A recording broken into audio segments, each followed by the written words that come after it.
Bulletin के पेश करता है काकाजी वेडिंग मॉल वुमेन्स एक्सक्लूसिव, मोती गली, चौमोहल्ला पैलेस रोड, हैदराबाद। अस्सलाम वालेकुम, आदाब। मैं हूं मोहसिन और आप देख रहे हैं BBN न्यूज़। आइए शुरुआत करते हैं आज के खबरनामे की और नजर डालते हैं हेडलाइंस पर। Union home minister Kishan Reddy ने किया बीबी नगर एम्स का दौरा, कहा अंदरून एक माह OP खिदमात का किया जाएगा आगाज।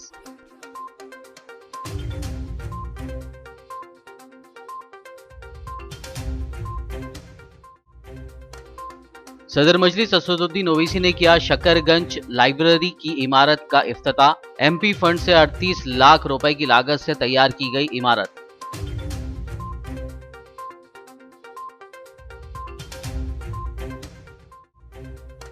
तेलंगाना में बदकम्मा साड़ियों की तकसीम का आज दूसरा दिन, रियासती वुज़रा अरकान असेंबली ने अपने हलकों में की साड़ियों की तकसीम।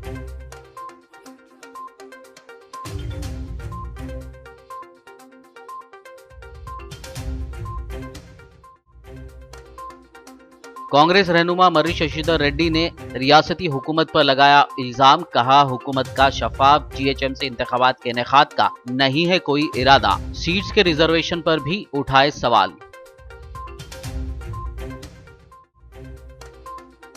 हैदराबाद के राजेंद्र नगर में तेंदुए की एक मर्तबा फिर हलचल, राइस रिसर्च सेंटर के आसपास खौफ का माहौल।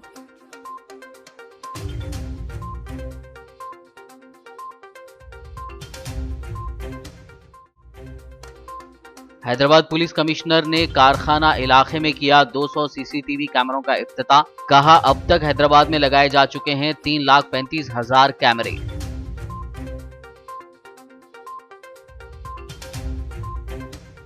और अब खबरों की तफसील। तेलंगाना रियासत में जारी सर्वे पर जहां कई शुकूक व शुबहात सामने आ रहे हैं, वहीं वज़ीर आला के चंद्रशेखर राव ने हफ्ते के रोज़ ज़िला सिद्दीपेट के मारकोक मंडल के यरावली में वाक़ अपनी रिहाइशगाह पर अपनी जायदादों की तफसीलात दर्ज करवाकर तमाम दूसरों के लिए मिसाल क़ायम कर दी।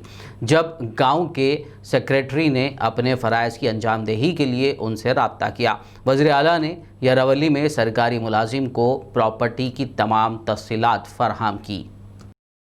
यूनियन होम मिनिस्टर व तेलंगाना BJP के सीनियर लीडर किशन रेड्डी ने आज Bibi Nagar all India institute of medical sciences यानी एम्स का दौरा करते हुए तफसीली मुआयना किया। इस मौके पर किशन रेड्डी ने बीबी नगर एम्स की वेबसाइट का इफ्तिताह अंजाम दिया। बाद-ए-अज़ां किशन रेड्डी ने अस्पताल के डायरेक्टर और डॉक्टर्स के अलावा दीगर अमले के साथ एक जायज़ा इजलास भी मुनक्किद किया। इस मौके पर खिताब करते हुए union home minister Kishan Reddy ने कहा कि मोदी सरकार ने वज़ीर आज़म हेल्थ सिक्योरिटी स्कीम के तहत मुल्क भर में एम्स के 9 मराकज़ कायम किए हैं। उन्होंने कहा कि मज़कूरा सेंटर में अंदरून एक माह OP खिदमात का आगाज़ कर दिया जाएगा। सदर कुल हिंद मजलिस इत्तेहादुल मुस्लिमीन व रुकन पार्लियामेंट हैदराबाद बैरिस्टर असदुद्दीन ओवैसी ने हल्क़े असेंबली चारमीनार के शालीबंडा डिवीज़न फतेह दरवाज़ा में तकरीबन 38 लाख रुपए की लागत से सफ़ील लाइब्रेरी शकरगंज की जदीद इमारत का इफ्तिताह अंजाम दिया। वाज़ेह रहे कि इमारत की तामीर MP फंड के ज़रिए अमल में लाई गई है। बाद-ए-अज़ां रुकन असेंबली मुमताज़ अहमद ख़ान ने मीडिया से बात करते हुए तफसीलात से वाकिफ़ करवाया।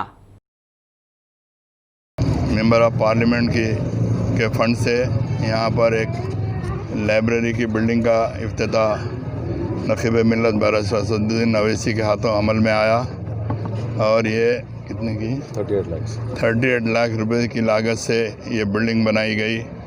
अल्हम्दुलिल्लाह बड़ी अच्छी बिल्डिंग है। इंशाअल्लाह ताला सदर मोहतरम ने आज मशवरे दिए कि यहाँ पर एक बस्ती दवाखाने के अलावा यहाँ पर लाइब्रेरी भी क़ायम की जाएंगी।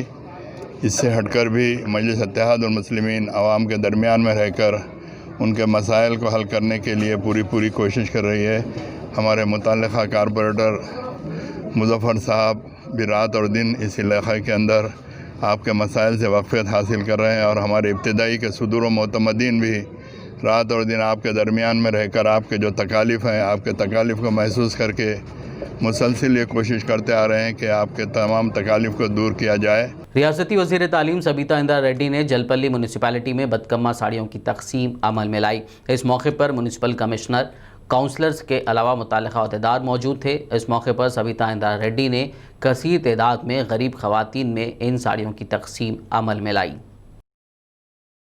గౌరవ మంత్రి వారు కేటీఆర్ గారు ప్రత్యేకంగా వారి కృషితో ఈరోజు మంచి డిజైన్స్ మంచి కలర్స్ ఈరోజు కాంబినేషన్స్తో చీరలు రావడం జరిగింది. దాదాపు 287 రకాల డిజైన్స్తో ఈరోజు 317 కోట్లు ఖర్చు పెట్టి ఈరోజు మా ఆడబిడ్డలకి చీరలు అందించే కార్యక్రమం తెలంగాణ రాష్ట్రంలో జరుగుతూ ఉంది. ఎక్కడ ఏ రాష్ట్రంలో కూడా ఇది జరగట్లేదు. ఒక్క తెలంగాణ రాష్ట్రంలో గౌరవ ముఖ్యమంత్రి గారి ఆలోచనకు అనుగుణంగా ఈరోజు ఈ కార్యక్రమం చేయడం జరుగుతూ ఉంది. ఒక బతుకమ్మ పండుగ కాదు, రంజాన్ వస్తే ముస్లిం సోదరులు మా ఆడబిడ్డలకి బట్టలు ఇచ్చే కార్యక్రమం, క్రిస్మస్ వస్తే క్రిస్టియన్ సోదరిమణులకు బట్టలు ఇచ్చే కార్యక్రమం, ఇది ఏ పండుగ వచ్చినా కూడా సాంప్రదాయబద్ధంగా వాళ్ళకు ఒక చిరు కానుకగా ప్రభుత్వం నుండి గౌరవ ముఖ్యమంత్రి గారు కేసీఆర్ గారు ఇస్తున్న ఈ కార్యక్రమం దేశంలో ఎక్కడ కూడా జరగట్లేదు. नमस्ते सबको। आज बदकम्मा का आज साड़ी बांटने का प्रोग्राम जलपल्ली म्यूनसिपाल्टी में रखा गया था, जिसमें खुसूसी मेहमान हमारे सबीदा इंदिरा रेड्डी मैडम थे और हमारे कमिश्नर और यहाँ के मुकामी काउंसलर्स और हमारा पूरा काउंसिल यहाँ मौजूद था बदकम्मा के साड़ी बांटने के वक्त। ये हमारे केसीआर साहब का एक मिसाल है जो सेकुलरिज्म को लेकर चल रहे हैं। रियासती वजीर सत्यवती राठौड़ ने रुकन असेंबली शंकर नायक के हमरा ज़िला महबूबाबाद के मालियाल में बदकम्मा साड़ियों की तकसीम अमल में लाई। इस मौके पर municipal chairman Ram Mohan Reddy, ZPTC Priyanka, MPP Monika के अलावा दीगर हुक्काम मौजूद थे। రాష్ట్రాన్ని పాలించడం, ఈ రాష్ట్ర ప్రజల కష్ట సుఖాలు తెలిసిన వ్యక్తి మన ముఖ్యమంత్రిగా ఉండటం అనేది మన అదృష్టం. వారి నాయకత్వంలో మేమందరం పనిచేయటం, వారి ఆలోచన మరి తప్పకుండా ప్రజలందరికీ మేలు చేసే విధంగా మరి ఉండబోతుంది. తప్పకుండా వచ్చే మరి రోజుల్లో మహబూబాద్ నియోజకవర్గం, మహబూబాద్ జిల్లా అన్ని రంగాల్లో అభివృద్ధి చేయడానికి మేమందరం కూడా కంకణబద్ధులై కలిసికట్టుగా పనిచేస్తామని చెప్పి याकुतपुरा रुकन असेंबली सैयद अहमद पाशा खादरी ने संतोष नगर डिवीज़न और रैन बाज़ार डिवीज़न में बदकम्मा त्यौहार के पेश नज़र साड़ियों की तकसीम की। वाज़ेह हो कि इस साल तकरीबन 280 डिज़ाइंस पर मुश्तमिल साड़ियाँ तकरीबन 300 करोड़ के खतीर सरमाया से तकसीम किए जा रहे हैं। तकरीब में कॉरपोरेटर वाजिद अली ख़ान, मोहम्मद मुजफ्फर हुसैन, सुदूर इब्तदाई मोतमदीन के अलावा इस्तिफ़ादा कुनिंदगान की कसीर तादाद मौजूद थी। ये बदकम्मा त्यौहार के ज़िमन में गरीब लोगों में साड़ियों की तकसीम अमल में लाई जाती है बिला लिहाज मज़हब व मिलत। चुनाचे ये हुकूमत आने के बाद ही फलाही स्कीमात के ज़रिए गरीबों को उनके त्योहारों और ईदों के मौके पर मदद की जाती है। चुनाचे आज बदकम्मा त्यौहार के ज़िमन में याकुतपुरा असम्बली हल्के में संतोष नगर, खलंदर नगर में अभी वहाँ पर साड़ियों की तकसीम हुई है। फिर रैन बाज़ार बल्दी डिवीज़न में बहरहाल हर अच्छे काम में मजलिस इत्तेहादुल मुस्लिमीन साथ देती है, ताउन करती है। जो फलाही स्कीमात है जिसके ज़रिए पब्लिक को फ़ायदा पहुंचता है उसमें हम बराबर बढ़ चढ़ के हिस्सा लेते हैं। नामपल्ली रुकन असेंबली जाफर हुसैन मेराज ने आज 2 मुख्तलिफ प्रोग्राम्स में बदकम्मा साड़ियों की तकसीम अमल में लाई। इस मौके पर मुतालिका कॉरपोरेटर्स के अलावा दीगर मौजूद थे। जाफर हुसैन मेराज ने इससे कबल बारिश से मुतासरा इलाकों का दौरा करते हुए बल्दी अमले को ज़रूरी हिदायत भी दी।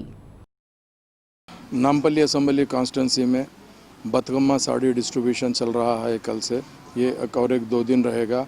जुमला 24 डिस्ट्रीब्यूशन सेंटर है जिसमें 36,500 साड़ीज़ डिस्ट्रीब्यूट किए जा रहे हैं जो हुकूमत तेलंगाना की तरफ से। ख़ास तौर से ये जो बदकम्मा के प्रोग्राम के अंदर साड़ी डिस्ट्रीब्यूशन किया जा रहा है, जैसा रमज़ान में भी जो कपड़े डिस्ट्रीब्यूट किए जाते हैं उसी तरह ये प्रोग्राम में बदकम्मा के साड़ी डिस्ट्रीब्यूट किए जा रहे हैं।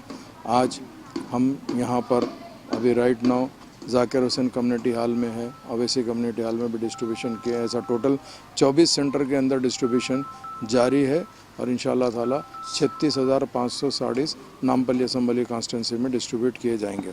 ज़िले विकाराबाद के दाचाराम देहात में बदकम्मा साड़ियों की तकसीम के लिए मुनक़्क़िद की गई तकरीब में उस वक्त झगड़ा हो गया जब बाज़ ख़वातीन और लोगों ने उन्हें साड़ियाँ नहीं देने का इल्ज़ाम लगाते हुए हंगामा किया। ये सब मुतालिका रुकन असेंबली की मौजूदगी में पेश आया, ताहम पुलिस ने बीच बचाव करते हुए हालात को काबू में किया।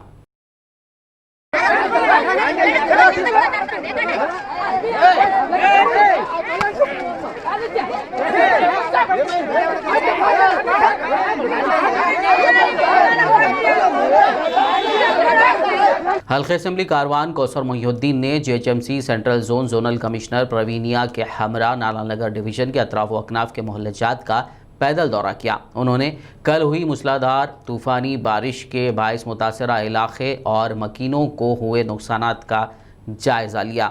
उनके हमरा मोहम्मद नसीरुद्दीन, अजीज़ खान पठान के अलावा दीगर मौजूद थे। जुबली हिल्स हकीम पेट में दीवार ढहने की वजह से मकानात और ज़ख्मी ख़ानदान का भी उन्होंने जायज़ा लिया। सुबह 7 बजे से खैरताबाद जोनल कमिश्नर और जेएचएमसी के एग्जीक्यूटिव इंजीनियर, डिप्टी इंजीनियर और एएमओच दीगर अहदेदारों के साथ में हल्के कारवान के मुख्तलिफ रात में जो 3 घंटे तक लगातार बारिश हुई थी, उन तमाम इलाक़ाजात का तफसीली दौरा किया गया। और सबसे पहले हकीमपेट कुंटे के अंदर जो 4 से 5 मकानात जो डैमेज हुए, उन तमाम मकानात का भी जायज़ा लिया गया जोनल कमिश्नर और एसीपी टाउन प्लानिंग और एसीपी सर्कल 18 को हिदायत दी कि जो जुबली सोसाइटी के जो मकानात बड़े बड़े तामीर हो रहे हैं, उन तमाम को नोटिस दे और उनके तमाम कामों को रोकने के लिए हिदायत दी गई। तेलंगाना स्टेट वक्फ बोर्ड सदर मोहम्मद सलीम ने गोलकुंडा, हकीमपेट, शेखपेट, टोली चौकी और दीगर इलाकों का दौरा करते हुए औकाफी जायदादों का मुआयना किया और तफसीलात से वाकिफियत हासिल की। उनके हमरा वक्फ बोर्ड सीईओ मोहम्मद कासिम के अलावा दीगर महकमेजात के अहदेदार भी मौजूद थे। बाद-ए-आज़ा उन्होंने मीडिया से बात करते हुए बताया कि औकाफी जायदादों पर काबिज नाजायज़ काबिज़ीन को बर्खास्त करवा दिया गया। इसी तरह लैंड ग्रैबर्स के खिलाफ कार्रवाइयाँ की जाएंगी। उन्होंने मज़ीद कहा कि इंटरनेशनल स्कूल में कुतुबशाही दौर की कदीम मस्जिद गैर आबाद है, जिसकी तामीर व मरम्मत करते हुए नमाज पंजगाना के लिए आबाद किया जाएगा। स्कूल वालों को भी बोल दिया हम बंद नहीं कर सकते मस्जिद को, मस्जिद आबाद करना ज़रूरी है, तो वो लोग भी एक्सेप्ट कर लिए उसको। इंशाअल्लाह ताला हम लोग उसको जो है ना आबाद करके रहेंगे। और भी जहाँ जहाँ मस्जिदें हैं केसीआर साहब की गवर्नमेंट में हम मस्जिदों को भी आबाद करेंगे। गवर्नमेंट की सपोर्ट से पूरे हमारे जितनी लैंड इंक्रोचमेंट है उसको भी हासिल करेंगे, क्योंकि अगर कोई रजिस्ट्री गलत करा लिया रजिस्ट्री धोखा देके तो वो भी कैंसिल कराएंगे। सीईओ हमारे कासिम साहब, हम लोग सब पूरी एक टीम हमारी वक्फ बोर्ड की, सर्वेयर शुजात वगैरह हम लोग सब मिलकर आज सुबह से इंस्पेक्शनों को निकले हम लोग। और इंशाअल्लाह ताला और पहाड़ी शरीफ में भी अभी वहाँ लैंड ग्रैबिंग कर रहे बोल के मालूम हुआ। लैंड ग्रैबर जो है ना, इससे पहले हम लोग इंक्रोचर्स को हटाए थे पुलिस की सपोर्ट लेके, और अभी भी ये कर रहे, तो अभी हमारी टीम वहाँ भी जा रही है अभी। और हम लोग कहीं भी अगर इंफॉर्मेशन है तो हम लोग छोड़ेंगे नहीं। बराबर वफ लैंड है, क़यामत तक वफ रहेंगी हो। अगर कोई भी टेम्पररी डुप्लीकेट पेपर्स सबमिट करके रजिस्ट्रेशन करा लिया तो वो भी कैंसिल होंगी, क्योंकि हमारे को गवर्नमेंट की पूरी सपोर्ट है, पुलिस की सपोर्ट है। और कलेक्टर, आरडीओ सब पूरा केसीआर साहब पूरों को सीरियसली इंस्ट्रक्शन दिए हैं कि वफ प्रॉपर्टी को डैमेज नहीं कर सकते। वफ प्रॉपर्टी ऑलवेज वफ रहती है। इंटरनेशनल स्कूल में जो मस्जिद है सर, वो कब तक तामील हो जाएंगी इंशाल्लाह? हाँ, इंशाल्लाह 1-4 दिन में वो लोग आएंगे। आने के बाद में मस्जिद को आबाद करेंगे, अच्छे से अच्छा बनाएंगे उसको। कुली कुतुब शाह के दौर की है वो, उसको बराबर आबाद कराएंगे हम लोग। कांग्रेस रहनुमा मर्री शशिधर रेड्डी ने रियासती हुकूमत पर इल्ज़ाम लगाया कि हुकूमत का शफाफ जीएचएमसी इंतखाबात के इनेकाद का कोई इरादा नहीं है। हैदराबाद में एक प्रेस कॉन्फ्रेंस से खिताब करते हुए उन्होंने कहा कि इंतखाबात से पहले रियासत में सर्वे करने से अवाम में बहुत से शुकूक व शुबहात पैदा हो गए हैं। मर्री शशिधर रेड्डी ने कहा कि जीएचएमसी हल्के में राय दहिंदगान अदम इत्मीनान का शिकार हैं। उन्होंने जीएचएमसी इंतखाबात के ज़िमन में रिजर्वेशंस पर भी सवाल उठाए हैं। पिछले बार जो रिजर्वेशन किए गए हैं उसी को आगे दूसरी बार भी उसी को कायम रखने की तब्दीली एक्ट में लाने की कोशिश है। और ये मैं समझता हूँ कि इतना निकम्मा सरकार, जीएचएमसी का चुनाव आज एकाएक आने वाली चीज़ नहीं है। कोई कोर्ट का कोई ऑर्डर आया है जिसकी वजह से कैंडिडेट के लिए अपने हिसाब से जो उनके फ़ायदे की चीज़ हो सकती है, उनके सियासी फ़ायदे को सामने रखते हुए वार्ड्स का रिजर्वेशन का ऐलान किया, गलत तरीके से हिसाब निकाला। इस पर हम चैलेंज कर रहे थे कि आने वाले दिनों में इसको हम होने नहीं देंगे। एकाएक सरकार की नीयत बदली, 1 महीना भी नहीं हुआ जबकि ये असेंबली का सेशन था वो खत्म हुआ। खबरनामे में फिलहाल लेंगे एक ब्रेक, मुलाकात होगी इस छोटे से ब्रेक के बाद।